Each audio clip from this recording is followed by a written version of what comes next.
Exam की वजह से जल्दी छुट्टी हो रहा है और आप देख सकते हैं कितना ज़्यादा धूप है।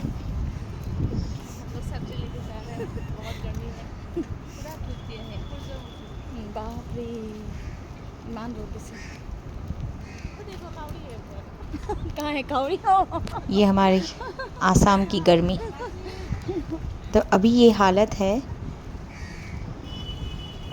तो पता नहीं जुलाई अगस्त तो अभी बाकी है, उस तब क्या होगा। यहाँ देख सकते हैं आप, हम लोग सब स्कूल से निकलते हुए टीचर्स अब सड़क देखिए कैसे धूप से चमक रही है,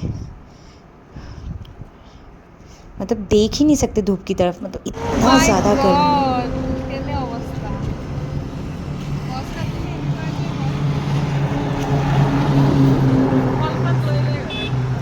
गुवाहाटी का वेदर, बारिश होता है तो बारिश से परेशान और अब गर्मी।